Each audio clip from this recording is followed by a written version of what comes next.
여러분 안녕하세요. 수요일엔 바다 톡톡. 참 말을 잘 만든 것 같아요. 이 바다와 물고기들은 모두 다 물에 있기 때문에 물 숫자를 잘 쓴 것 같아요. 그래서 강의를 맡게 된 전기덕인데요. 물고기는 잡혀서 어떻게 이동되나?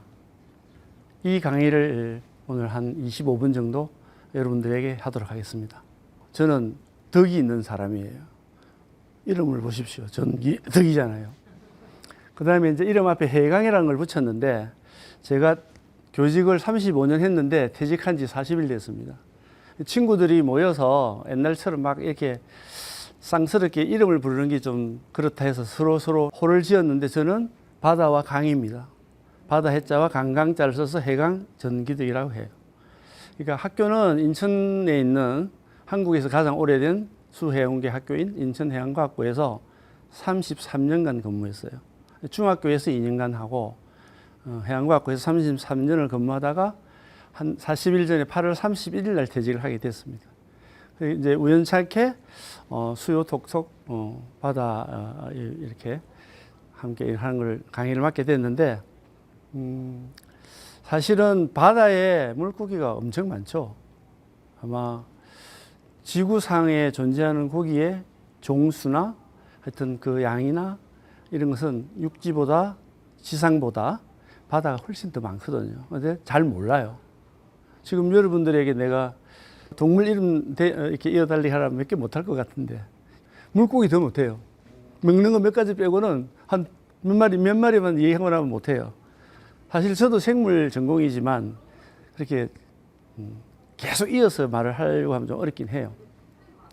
이제 제목이 물고기는 잡혀서 어떻게 이동되나, 이게 물고기를 잡아서 우리가 어떻게 이렇게 식탁에서 즐겨 먹게 되나, 이런 거를 얘기할 것 같은데, 그렇게 되면 좀 나을 것 같은데, 사실 물고기가 이동되는 거는 유통이거든요. 유통이라는 건데, 아마 좀 딱딱할 수도 있는데, 하여튼 한번 해보도록 할게요. 바닷속 또는 뭐 강 또는 큰 그 댐 이런 데는 물고기들이라든지 뭐 생물들이 많죠. 생물하면 이제 식물, 동물 아울러서 하는 말인데, 과연 물 속에 있는 생물이 무엇일까라고 할 때 우리가 요거는 알고 넘어가야 될 것 같아서 잘 모르는데, 그래서 요거 잠깐 적어봤거든요. 수서생물, 수산생물, 이렇게 한문을 알면 바로 알 수 있어요. 서자는 뭐 숫자는 물 숫자니까, 바다도 물이니까 서식하다 할 때 서자거든요. 그러니까 물 속에 있는 생물 모두를, 모두를 수서생물 이렇게 말하고, 수산생물은 산자가 산업할 때 산자예요. 산업할 때, 수산업할 때 그 산업할 때 산자. 그래서 이제 수서생물은 우리 수계라는 것은 바다도 있고 강도 있고 호수도 있고 뭐 댐도 물도 있고 많은데, 거기에서 살아가는 생물 전체를 말하는 거예요. 그래서 다른 말로는 수계생물, 생태계 할 때 그 개자를 물의 세계를 말하는 거죠. 그 다음에 수생생물, 이렇게는 같은 이제 수서생물과 같은 용어로 쓰게 되고요. 아까 말씀드렸듯이 수산할 때 산자는 산업이거든요. 그러니까 산업적으로 유용하게 이용되거나 사람에게 널리 이용되는 그 생물이 바로 수산생물이에요. 그래서 수산자원생물이라고 하면 더 쉽죠. 자원이라는 말이 들어가니까. 그리고 또 앞에 수산을 생략해서 그냥 자원생물이라고 하기도 해요. 바다 속에 있는 많은 것들 중에 모두가 수서생물이라고 했으니까, 수산생물은 이 개념이 웃기는 게, 옛날에는 우리가 뭐 불가사리 같은 거 이런 건 골치 아픈 존재잖아요. 지금도 사실은 생태계에서는 골치 아픈 존재거든요. 박사님들이 많잖아요. 그래서 그 불가사리를 여러 가지로 활용하거든요. 먹는 나라도 있잖아요. 중국이 먹습니다, 튀겨서. 근데 불가사리를 거름, 퇴비화, 농업의 그 거름도 만들고, 또 거기에서 특수한 그 특정 성분을 뽑아내서 약용으로 쓰려고 하기도 하고. 옛날에는 불가사리가 수산 생물이 아니었어요. 그런데 이렇게 과학 기술이 발달하고 뭐 연구 결과 다시 수산 생물이 되는 거죠. 해양에는 알다시피 지구상 생물의 약 80% 이상이 살아요. 그런데 알고 있는 거는 얼마 되지 않아요. 약 1%에 불과해요. 수산 생물을 가지고 말을 이어 달리기 하면 100개 못 가서 끝납니다. 많이 먹으면서도 이 생각이 잘 안 나요. 수산 생물이 아까 잡혀서 어떻게 이동되냐라고 하는 그런 타이틀이었잖아요. 여기 보시면 뭐라고 써놨습니까? 빨간 글씨로. LA 갈 때 어떻게 가세요, 여러분들? 또 배도 갈 수는 있겠죠. 크루즈나 여객선. 그러면 울릉도 지금 가시려면 어떻게 가실까요? 배 타고 가죠. 아니, 비행기장은 아직 개항 안 했으니까. 예, 헬기도 갈 수 있고, 맞아요. 그 다음에 이제 여러분들이 부산에, 저도 이제 인천에서 부산에 내려왔는데, 부산에 서울 가려면 교통은 많아, 그죠? 아까 말씀했던 거, 비행기, 배, 기차, 버스, 승용차 많아.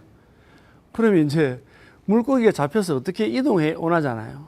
그럼 바다에 있는 물고기가 잡히면 어떻게 오겠어요? 대부분 바다에서 오는 건 배 타고 옵니다. 거의 99%배 타고 들어와요. 맞잖아요. 근데 이제 배 타러 들어올 때 살아있는 상태냐, 싱싱한 선어 상태냐, 냉동된 상태냐. 물고기들은 수분이 많고 조직이 연하거든요. 육지에 있는 돼지고기, 소고기에 비해서 그냥 게임도 안 될 정도로 연해요. 변질이 심하고 부패가 심하고 상합니다. 조직도 막 깨어지고 형태가 이제 흐트러지는 거죠. 그런 걸 막기 위해서 이제 냉동을 하고 그러거든요. 자, 그러면 아까 여기 넙치가 이제 광어라는 거 아시죠? 우럭은 뭐예요? 혹시 우럭의 본명이 뭐예요? 우럭은 본명이 아니거든요. 아셔요? 아, 모르군요. 우럭의 본명은 조피볼락이에요. 볼락류들 조피볼락이고 우리가 일명 이제 우럭이라고 이렇게 말하거든요. 활어를 운반하는 기본 원리가 세 가지가 있거든요. 고기를 살아있는 상태로 옮기려고 하면 제일 먼저 굶겨야 돼요. 금식을 시키는 거죠. 2, 3일 전에 옮기기 전에 굶겨요. 그 다음에 온도를 낮춥니다. 아주 저온으로. 아니면 얼음을 넣어서라도 저온으로. 그럼 활동을 못 하잖아요. 그냥 힘을 못 쓰는 거야. 우리도 추우면 힘 못 쓰듯이. 그 다음에 이제 산소를 공급해야죠. 산소. 그게 하루 운반의 기본 원리인데 이게 획기적인 거예요. 우리나라 특허예요. 한국해양연구원에서 이거 2007년에 이거 만들어냈거든요. 알아냈거든요. LA 아시다시피 한국 교민이 엄청 많아요. 60만이 넘어요. 그 사람들도 회 먹어야 될 거 아닙니까? 한국 사람인데. 또 관광객도 많이 가잖아요. 그러면 우리나라 광어, 넙치, 우리나라에서 먹을 것이 아니라 LA에서도 먹어야 되는데 수요도 많고 또 돈도 벌어야 되고. 근데 우리나라 박사가 이걸 개발한 거예요. 이게 뭐냐면, 동면 기술이잖아요. 동면은 겨울잠이거든요. 무수 동면이에요. 무수. 없을 무자에 물수자. 물이 없는 상태, 진공 상태에서 갑자기 저온으로 하면 심장만 살아있고 그냥 안 죽어요. 그 상태로 9시간에서 24시간까지 운반할 수 있어요. LA 가면 한 11시간, 10시간 가거든요. 거기 가서 온도를 맞춰서 물에 넣어놓고 끊어주면 그대로 살아나요. 그런 기술 우리나라에서 이걸 개발했거든. 그래서 이동에 대한 얘기, 비행기 타는 거 얘기하는 겁니다. 얘들 비행기 타고 가요. 우리나라에서 강어 1kg에 3만 원이면 거기는 10만 원 받아야죠. 맞죠? 유통이라는 것은 바다에서 생산한 물고기 고등어를 내가 집에서 소비자잖아요. 집에서 구이를 간공을 이제 가공하면 여러 가지 형태가 있는데 통조림도 있고 간고등어도 있고 냉동품도 많은데 식탁에서 이제 이렇게 먹는 그때까지 그 중간 과정을 말하거든요. 그래서 생산 영역과 소비 영역 그 가운데 있는 모두를 유통 영역이라고 해요. 이걸 거쳐서 최종 소비자에게 오게 되는 거거든요. 근데 저도 이 과목을 학교에서 한 7년 가르쳤어요. 제 싫어하는 과목이에요. 딱딱한 거고 용어가 다 그래요. 그래서 그러니까 물고기가 잡혀서 어떻게 이동되나라고 했는데 아까 그랬잖아요. 비행기도 탈 수 있고 대부분 살아있는 상태로 운반할 때는 활어로 운반되고요. 그 다음에 이제 냉동품, 그 다음에 냉장 이렇게 이동이 되잖아요. 여러분 냉동품을 이동하는 그 컨테이너 색깔이 어떤 건지 아세요? 컨테이너 하얀 차는 다 냉장품입니다. 네. 학교 식품 싣고 들어오면 대부분 하얀색입니다. 그거는 냉동품이 거기 실려 있어요. 컨테이너도 그래요. 그건 아셔야 돼요. 생산 영역이라는 것은 만약 고등어 잡으면 어부죠, 어부. 그죠? 부산 앞바다에서 고기 잡는 어부. 그 다음에 소비 영역은 소비자니까 우리죠. 여러분들과 앞에 있는 강사가 식탁에서 요리해서 먹는 그 중간 단계에 이루어지는 모두를 이제 이렇게 말하거든요. 그래서 여기에는 많은 복잡한 게 있는데 이거는 다음 장을 넘겨서 여기가 어디인 것 같습니까? 아시는 분? 어디일 것 같아요? 공동시장. 오, 공동원 시장 많은데. 부산. 부산 자갈치에 있는. 네. 네. 이 지금 이게 뭐냐면 새벽이거든요. 새벽인데 밤에 고기 잡은 거를 고등어는 빛을 좋아해요. 주광성이에요. 주광성이라는 것은 빛을 비추면 모여들어요. 그렇게 해서 이제 확 모여들었을 때 잡아서 얼음을 이렇게 상하니까 얼음을 넣어서 이렇게 운반해 오거든요. 부산항이에요, 여기가. 자갈치 앞입니다. 자, 그거 잡아온 고기가 고등어죠. 국산 고등어입니다. 여기에 얼음도 이렇게 세운 것은 아까 그랬죠. 조직이 연하고 수분이 많고 이래서 변질 부패가 되기니까 막기 위해서 이제 이렇게 얼음을 넣어오는데요. 바다에서 어떻게 운반이 왔나 하면 배로 들어옵니다. 바다에서 고기 잡은 게 이제 이렇게 선어 상태거든요. 냉동은 아니거든요. 얼음을 넣은 것은 저온 유지해서 선어로 온 거고 싱싱한 고기고 살아있으면 활어 상태로 와요. 그리고 그 다음에 이제 완전히 냉동 장치가 되어 있는 배는 원양인 경우 북태평양이나 어디 저 남양에 어디야 뭐 남태평양의 페루 이런 데서는 오면 다 상하잖아요. 그러니까 그런 데는 냉동 장치가 얼려버립니다. 얼리면 가공이에요. 일단은 활어나 요 상태는 가공을 취급 안 하는데 얼려버리면 가공품이 되는 거예요. 자, 그래서 이게 이제 경매 장면이죠. 수신호에 의한 경매 장면. 막 고함 지르면서 막 모자 쓰고 안경 낀 분들이 이제 경매 사고 앞에 있는 분들이 제시해서 이제 낙찰되면 사가는 건데요. 이렇게 이동돼서 이것이 여러 단계를 거칩니다. 앞으로 내려가 볼까요? 유통 영역에서 상적 유통과 물적 유통이 크게 이렇게 두 가지 나누거든요. 제일 중요하거든요. 상적 유통은 또 약간 뭐 법적인 거 또는 소유권 같은 거예요. 돈 관련 이런 거예요. 계약서가 넘어가잖아요. 보세요. 첫 장면을 보면 흥정이 끝났으니 물건값을 이제 주고 이쪽에 있는 사람은 어부네요. 생산자니까. 자기가 잡은 그 고기가 냉동실에 들어가 있는데 이렇게 소유권이 이전되거나 돈을 지불하거나 이런 행위는 금융, 보험 이런 것들은 상적이에요. 상적인 거고 서류 같은 거. 그 다음에 물적은 뭐냐면 이제 운반, 보관, 뭐 이런 거, 하역 이런 것들이 이제 정보 검색도 들어가요. 오늘은 어디 고등어가 좋은가, 감천항이 좋은가, 부산항이 뭐 자갈치까지 좋은가 이렇게 좋은 거 사야 될 거 아닙니까? 또 저렴한 거 사야 되고 그런 거죠. 수산물 유통이라는 것은 아까 내가 두 번째 차트하고 지금 방금 그림에서 사파에서 보여드렸듯이 수산물이 생산되어서 어떤 유통 구조를 거쳐서 최종 단계인 그 소비자에 전달되는 그런 활동을 말해요. 그게 수산물 유통이거든요. 그 다음에 수산 상품의 생산과 소비에 있어서 중간 연결적인 그런 역할을 해주는 게 유통이에요. 거기에는 이제 뭐 용어가 너무 어려워. 산지 유통인 뭐 수협도 수산협동조합도 관련되고 그다음에 매매 참가인 중매인 중개인 많이 있거든요. 그런 용어들은 나중에 뭐 전문적인 거 할 때 하는 거고요. 내가 예를 하나 들어놨는데 우리 연근해에서 만약에 뭐 고등어라 생각할게요. 일반적으로 볼 때 연근해에서 잡힌 고등어는 이렇게 거쳐요. 생산자와 소비자에 오기 전에 파란 글씨로 되어 있는 거 수산업협동조합에서 산지위판장, 그 다음에 도매시장, 도매상, 소매상 이것이 유통의 영역입니다. 약간 한문을 많이 알면 이런 거 쉽거든요. 다 한문이에요, 저거. 특히 우리 이제 수산업에서 생물학 쪽 하는 사람들은 한문 알면 학문을 반은 하고 들어가는 거예요.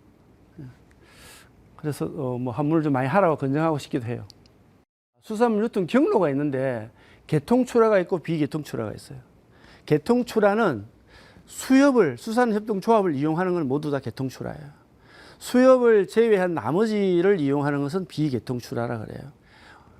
만약에 수산물이 많이 잡혀 들어온 걸 유통 질서가 무너지면 어떻게 되겠어요? 혼란스럽잖아요. 그러니까 수협이라는 건 공적인 기관을 이용해서 하는 것을 개통출하라고 하고요. 위탁이라는 것은 수협에 맡기는 거예요. 내가 고등어 잡는 어부야. 그러면 고등어 잡고 빨리 맡겨놓고 또 잡으러 가야지. 그거 팔고 앉아 있을 수 없잖아요. 그래서 위탁 판매를 많이 해요. 위탁. 판매를 이제 맡기는 거죠. 위탁하는 거죠. 예. 우리가 유통 단계에는 이런 뭐 수협을 통하거나 산지 유통일 이용하거나 객조는 지금 없어졌어요. 객조는 돈 많은 만약에 강사가 돈이 많아 수십억이 있어. 그러면 이 A, B 선원들한테 돈을 주고 성금을 주고 물건을 제가 사버리는 거예요. 좀 생산자들이 나한테 놀아날 수 있어요. 그래서 이 안 좋은 제도라서 없어졌어요. 그다음에 직판장은 이제 현대 우리 공항이나 터미널이나 행사장이나 또는 뭐 이런 데 가면 직판장 직접 만들어 놓고 내가 생산자인 내가 직접 하는 거예요. 큰 뭐 축제장 이런 데 가서. 그다음에 이제 전자상거래는 요즘 사이버상에 거래하는 그런 단계고요. 우리가 유통이라는 게 아까 생산자에서 소비자까지 오기 그 중간 단계 모든 그 과정을 유통이라고 하는데 화로는 아시다시피 살아있는 물고기거든요. 물론 물고기만 있는 게 아니고 뭐 조개도 있을 수 있고 새우도 있을 수 있고 게 종류도 있을 수 있고 많아요. 그런 것들이 이제 화로에 들어가는데요. 화로는 주로 회로 먹기 위해서 유통을 하죠. 맞죠? 주 목적이 회입니다. 99% 회입니다. 회로 먹기 위해서 이제 유통을 하는 거고요. 회를 먹는 나라는 우리나라와 일본이 대표적이에요. 그런데 요즘 뭐 중국도 많이 따라오고 있죠. 회를 많이 먹는 나라가 일본과 우리인데 차이가 좀 있는데 다음 차트에서 나올 것 같아요. 우리가 자연산, 양식산으로 구분하는데 자연산은 계통출하 수협을 이용하는 게 4 정도 되면 비계통출하가 더 많아요. 아까 그 산지 유통인이라든지 이런 사람들이 직접 사서 판매를 하는 그런 계통인데, 그다음에 양식산은 반대로 양식산도 마찬가지예요. 이것도 비계통출하가 더 많아요. 그러니까 계통출하하기에는 이건 좀 어려워요. 그러니까 화로차를 가지고 돈 많은 사람이 사가지고 서울로 뭐 또 인천으로 부산으로 이렇게 막 이동해 가는 거죠. 그러니까 자연산과 양식산의 비중이 사실은 3대 7 정도 돼요. 자, 우리나라하고 일본이 아까 회 문화, 회를 많이 즐겨 먹는 나라인데요. 차이가 있어요. 우리나라 사람들은 팔딱팔딱거리는 살아있는 화로회 문화고 일본은 죽어있는 싱싱한 선어회 문화예요. 그 다음에 화로회는 좀 우리나라 사람 씹힘성이 쫄깃쫄깃한 단백질이 많은 흰살 생선을 좋아하고, 그 다음에 일본은 좀 약간 물컹거리지만 미각을 느끼는 거죠. 맛을 느끼고 또 해유성 어류를 좋아해요. 참치, 고등어, 뭐 방어 이런 거. 우리나라 사람들은 흰살 생선은 정착성 어류가 많거든요. 광어, 우럭, 뭐 이런 거, 도다리 이런 것들, 가자미 이런 것들. 그런 차이들이 있고요. 그 다음에 우리는 생선을 먹는 반면 일본은 스시, 초밥이 대박 난 거죠. 한 20일 전에 동유럽을 10일 동안 갔다 왔거든요. 횟집 하나도 못 봤습니다. 스시집은 있어요. 그래서 우리나라 해가 좋은데 이것도 좀 세계화하는 데도 노력해야 될 것 같아서 한번 올려놔봤어요. 혹시 이거 아시나요? 네? 좌강우도, 뭐 넙좌 도우, 뭐 또는 뭐 이렇게 말을 쓰죠. 어릴 때는 이것들이 똑같은 고기랑 똑같이 생겼어요. 알에서 깨어놓으면 똑같은 우리 그 멸치처럼 생겼는데 한 45일, 50일 되면 이게 눈이 한쪽으로 쏠려요. 이쪽에 있는 눈이 없어지고 여기로 가버립니다. 그러면서 저서생활로 들어가죠.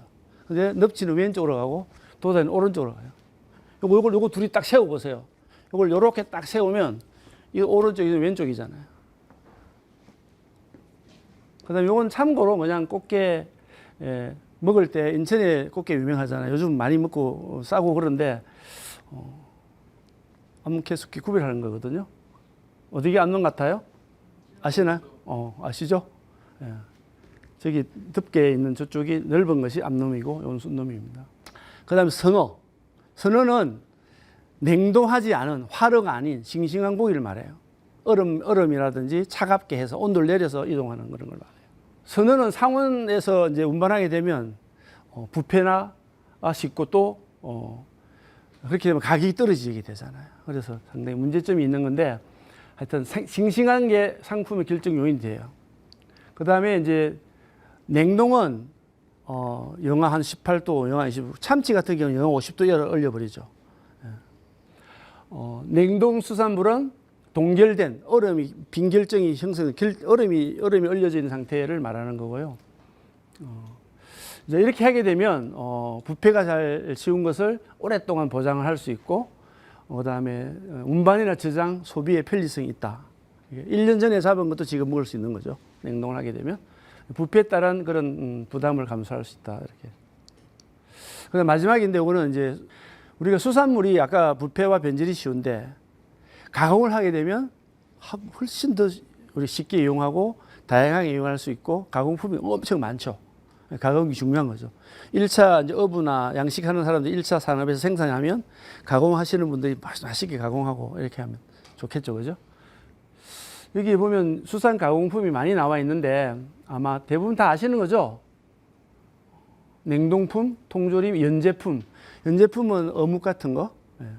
그 다음에 염건품, 소금품은 마른 오징어, 햇빛에 말린 거.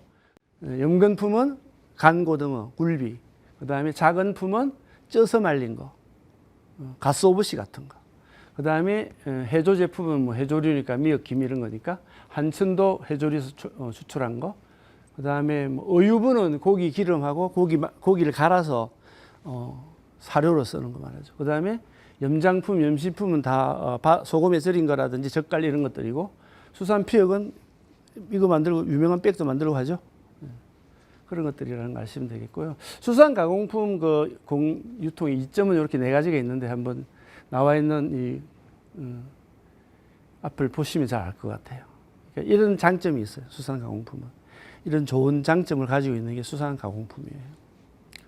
제가 시간이 많으면 사실은 수산계 학교에 33년을 근무했거든요. 물 숫자, 바다 해점 들어가서 할 말이 너무 많아요.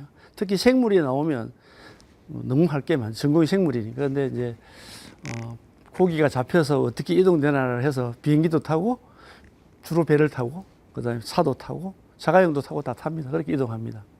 소비자에게 그렇게 오게 되는 거죠. 강의가 별로 뭐 이렇게 도움이 되거나 또는 딱딱한 거라서 재미가 없었을 것 같은데 이렇게 경청해 주셔서 너무너무 감사드리고요. 바다와 물에 관심을 많이 갖게 되면 희소성이 있어서 성공할 확률이 많아요. 그래서 많은 관심들 갖기를 부탁드리겠습니다. 감사합니다.